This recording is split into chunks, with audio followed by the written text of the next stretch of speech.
Welcome to the Deep Dive, where we take your sources and extract the most important nuggets of knowledge to make you truly well-informed. Today, we're embarking on a fascinating exploration, really getting into a very specific and insightful piece of work. It's Chapter 5 of Smart Cities, the China Success Model by Eduardo Moreno. Our mission today is to delve into how Shenzhen transformed into a global smart city leader. We want to uncover the unique elements of its model, the cutting-edge technologies it has embraced, and also the significant challenges and considerations that come with such rapid integrated urban development. Get ready to have your understanding of urban evolution, well, possibly reshaped. So let's turn our attention straight to Shenzhen then.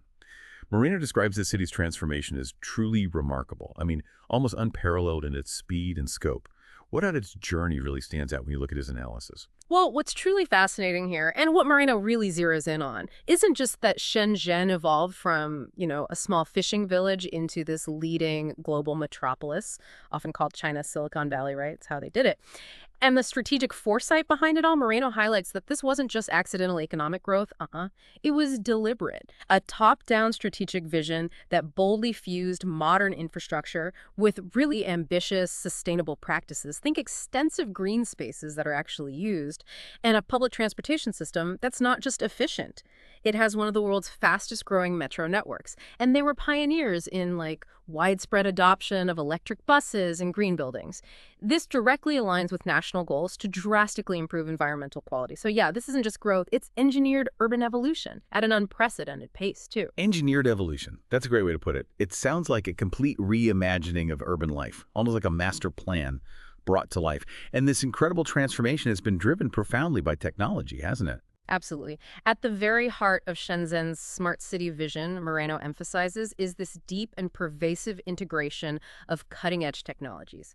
They've genuinely woven the Internet of Things, IoT, artificial intelligence, AI, machine learning, how computers learn from data, along with big data analytics and robust 5G mobile networks, directly into the daily operations, the very fabric of urban life. These aren't just buzzwords or theoretical concepts floating around. No, they're applied directly, solving real-world challenges, making urban spaces demonstrably more efficient, more sustainable, and ultimately, more livable for the residents.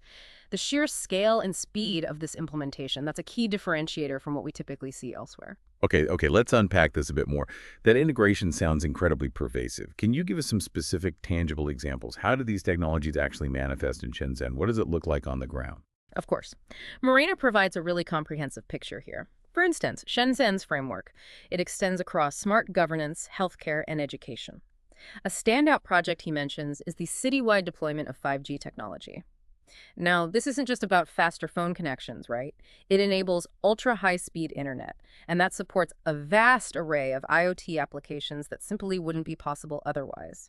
This facilitates everything from autonomous vehicles navigating city streets with real-time data, to remote health services delivering medical consultations without physical visits, and even intelligent smart grid management that optimizes energy distribution across the city.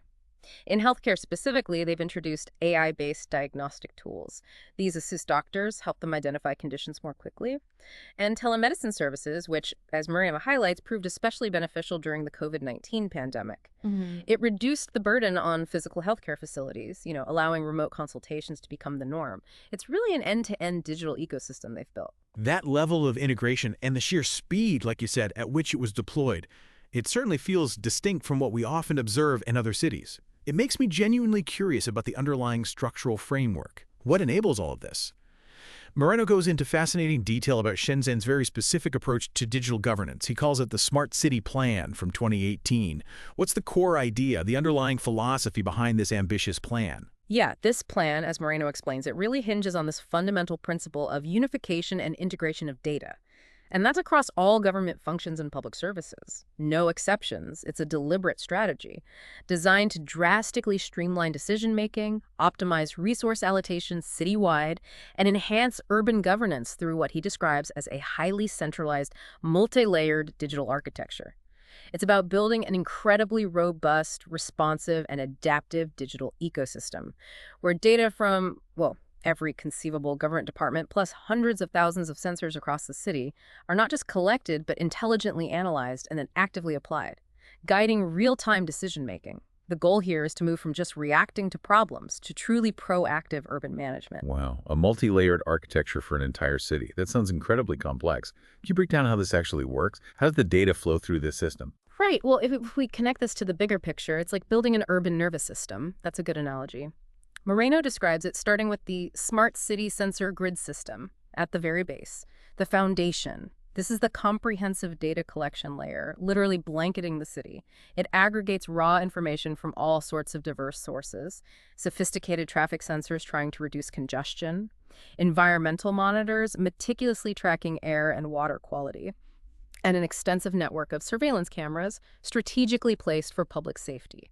It also includes localized community networks providing data for more granular neighborhood-level management. So this is the foundation, the eyes and ears of the city, you could say. Okay, the eyes and ears. Got it.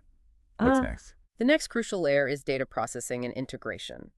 This is where the truly massive amounts of collected data are housed and processed. Moreno highlights 3 distinct cloud centers, each with a specific technical purpose.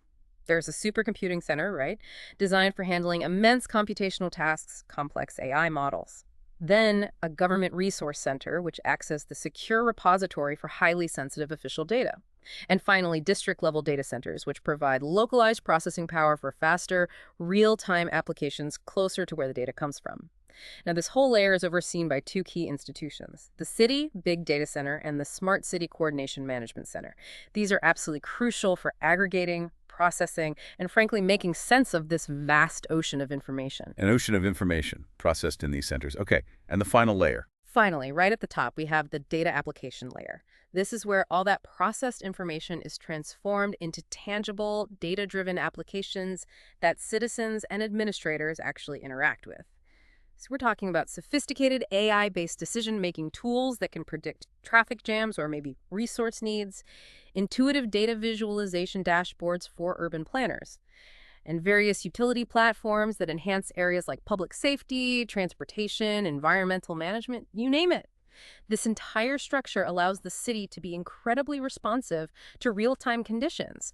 It enables proactive measures to address urban challenges, sometimes even before they fully emerge. So this hierarchical system sounds incredibly efficient on paper, bringing all that data together under one roof.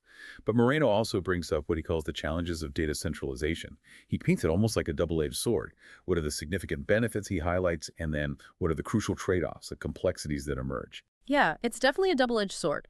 The benefits, as you suggest, are indeed very clear and powerful. You get significantly better allocation of resources because you have that citywide view.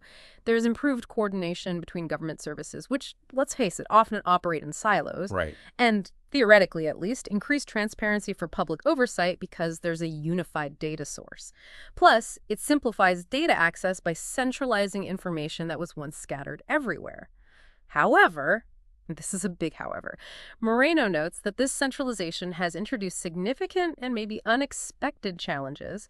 It profoundly alters power dynamics within local governance.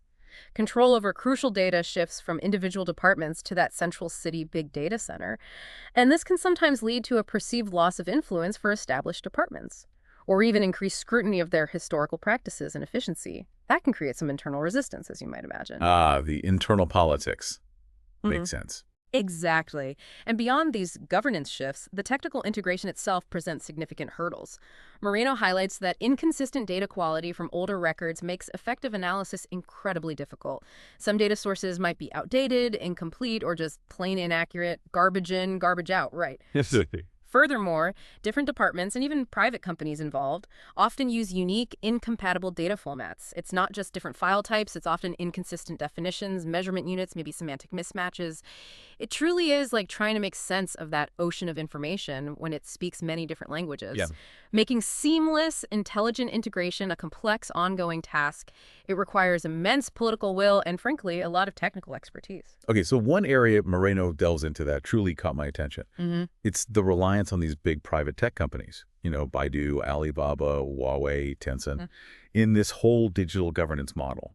How does Moreno characterize these partnerships, particularly around data sharing? It feels like a very delicate balance. It is indeed a delicate balance. He makes that quite clear. These tech giants are absolutely crucial. They build and maintain the critical infrastructure, the cloud platforms, the massive big data systems powering the smart city. You need their expertise.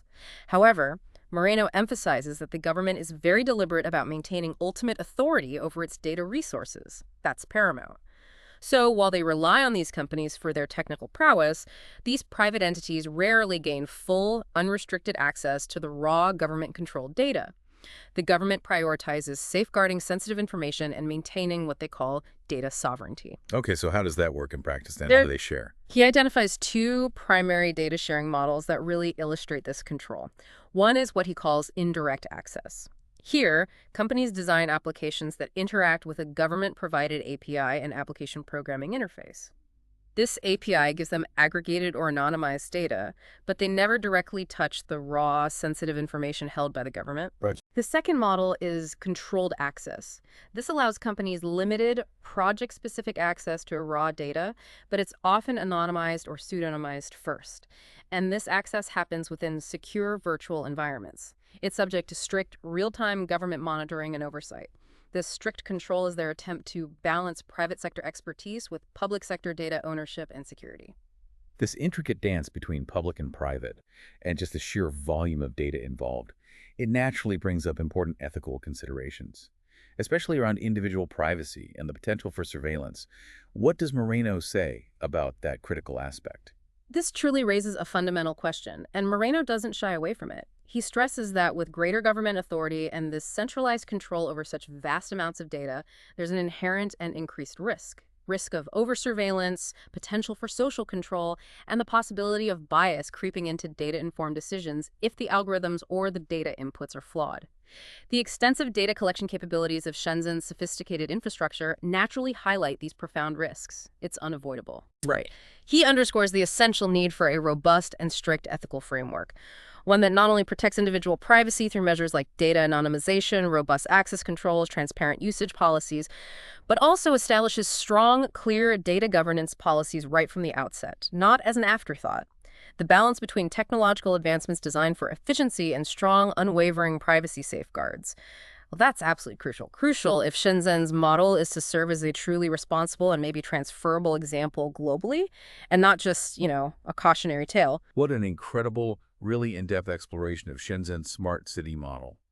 We've peeled back the layers of its impressive engineered transformation, the intricate technological foundations underpinning its digital governance, and the significant benefits that spring from data centralization in creating this efficient, responsive urban environment.